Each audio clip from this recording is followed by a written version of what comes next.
Merhaba arkadaşlar, kanalıma hoş geldiniz. Bugün şöyle güzel bir az kalın bir ipim var. Şöyle göstereyim. Himalaya'nın ihraç fazlası bir ip. Bununla harika bir model başlayacağım. Kullanacağım şiş 4,5 numara. Modelimiz oldukça güzel ve kolay bir model. Umarım siz de beğenir, benimle yaparsınız. Dilerseniz yapım aşamalarına geçelim.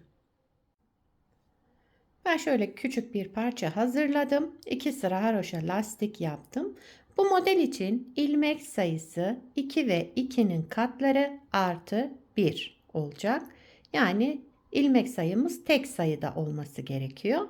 Yapacağımız örgüye göre bu şekilde ayarlayıp modelimizi tam denk getirerek kurabiliriz. Model 4 sıradan oluşmakta.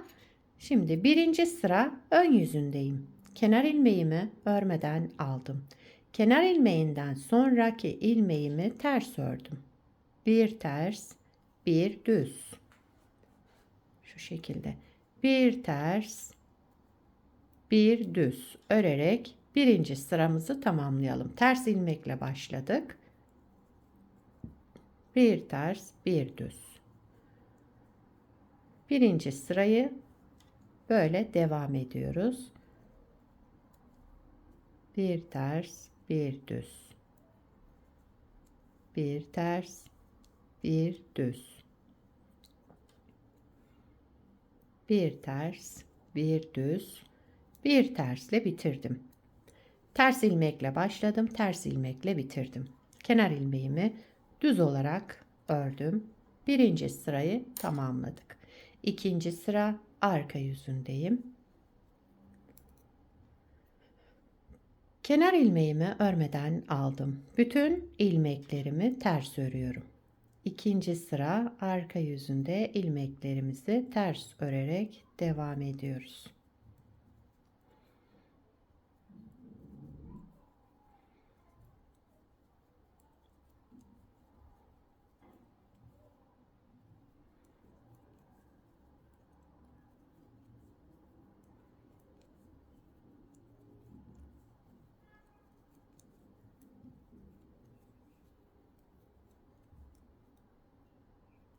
Kenar ilmeğimi düz olarak ördüm. İkinci sırayı tamamladık. Üçüncü sıra ön yüzündeyim. Kenar ilmeğimi örmeden aldım. Birinci sırada ters ilmekle başlamıştım. Şimdi üçüncü sırada düz ilmekle başlıyorum. Bakın altta ters olan ilmeğimi düz ördüm. Şöyle 2 sıra düz olan ilmeğimi de ters örüyorum. Bir sıra altta ters olan ilmeğimizi düz, düz olan ilmeğimizi ters örerek devam ediyoruz. Üçüncü sıra ön yüzündeyim.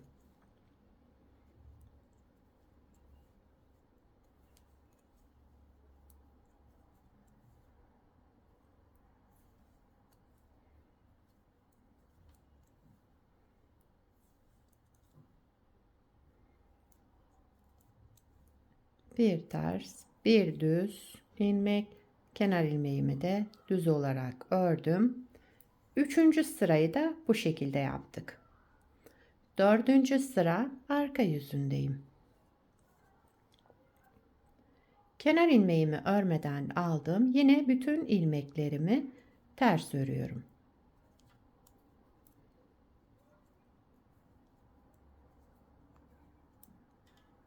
Arka yüzünde farklı bir işlem yapmıyoruz. İlmeklerimizi ters örüyoruz.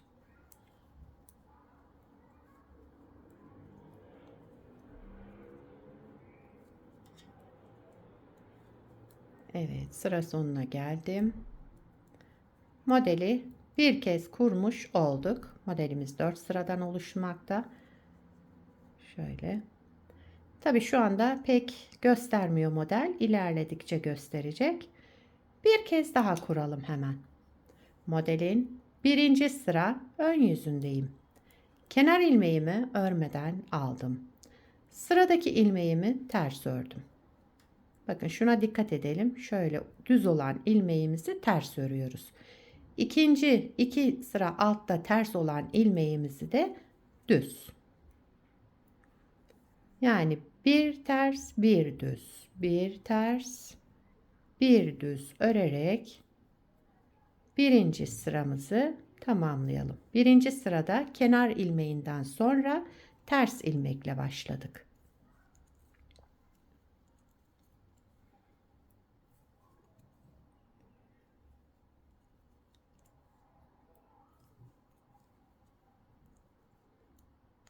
Bir ters, bir düz. Sıra sonunda ters ilmekle tamamladım. Bakın kenar ilmeğinden sonra tersle başlamıştım. Tersle bitirdim. Kenar ilmeğimi düz örüyorum. Birinci sıramızı tamamladık. İkinci sıra arka yüzündeyim. Kenar ilmeğimi örmeden aldım. Bütün ilmeklerimi ters örüyorum.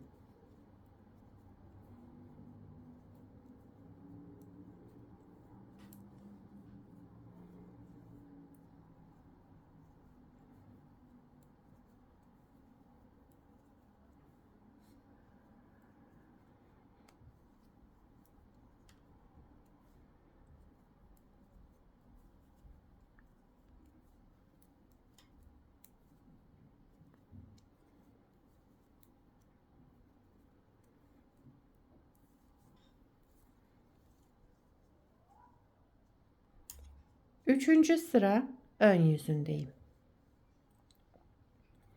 Burada ters olan ilmeğimi kaydırıyorum. Bakın şu ikinci sırada ters olan ilmeğimizi düzle başlıyoruz. Kenar ilmeğinden sonra düz ilmekle başlayalım. Üçüncü sıra ön yüzündeyiz. Bir sonrakini ters. Bir düz, bir ters. Şöyle dikkat edelim düzlerin terslerin hangi ilmeğin üzerine geldiğini. Bir düz, bir ters. Bir düz, bir ters. Yani düz ilmeğim şurada kısa duranın üzerine gelecek. Düz, uzun duran şöyle düzlerin üzerine de ters gelecek.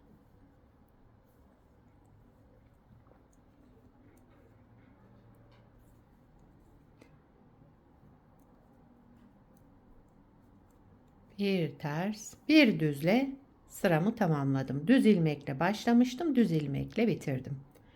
Kenar ilmeğimi yine düz olarak ördüm. Üçüncü sıramızı tamamladık. Dördüncü sıra arka yüzündeyim. Burada yapacağımız işlem bütün ilmeklerimizi yine ters örüyoruz. Son sıramız dördüncü sıra arka yüzünde ilmeklerimizi ters örerek devam edelim.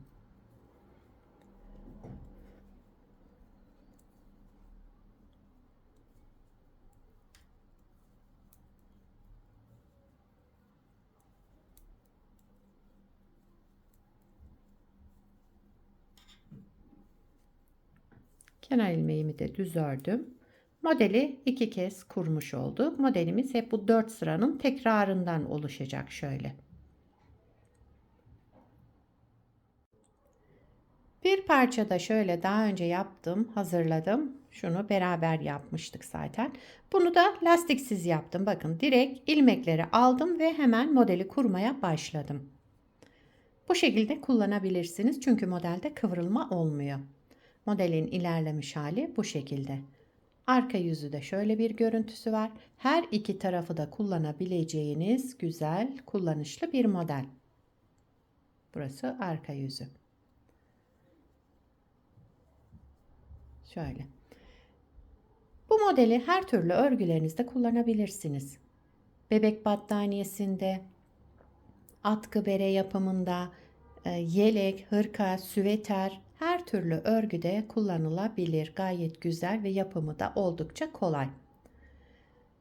Şöyle bu örnek olarak başladığım parçam 39 ilmek. Bakın şu. Eğer atkı yapacaksanız bunu 51 ilmeğe çoğaltabilirsiniz. 51 ilmekle atkıyı başlayabilirsiniz. Yalnız ipinize ve şişinizin kalınlığına göre de değişir. Onu kendiniz ayarlayabilirsiniz. Model böyle arkadaşlar. Sizler de nelerde kullanacaksınız onları yorumlarda belirtirseniz sevinirim. Beni buraya kadar izlediyseniz bir beğeni yapmayı, yorum yapmayı, beni desteklemeyi unutmayın. Şimdiden hepinize teşekkürler. Yapacak olanlara kolay gelsin. Bir sonraki videoda görüşmek üzere. Hoşça kalın.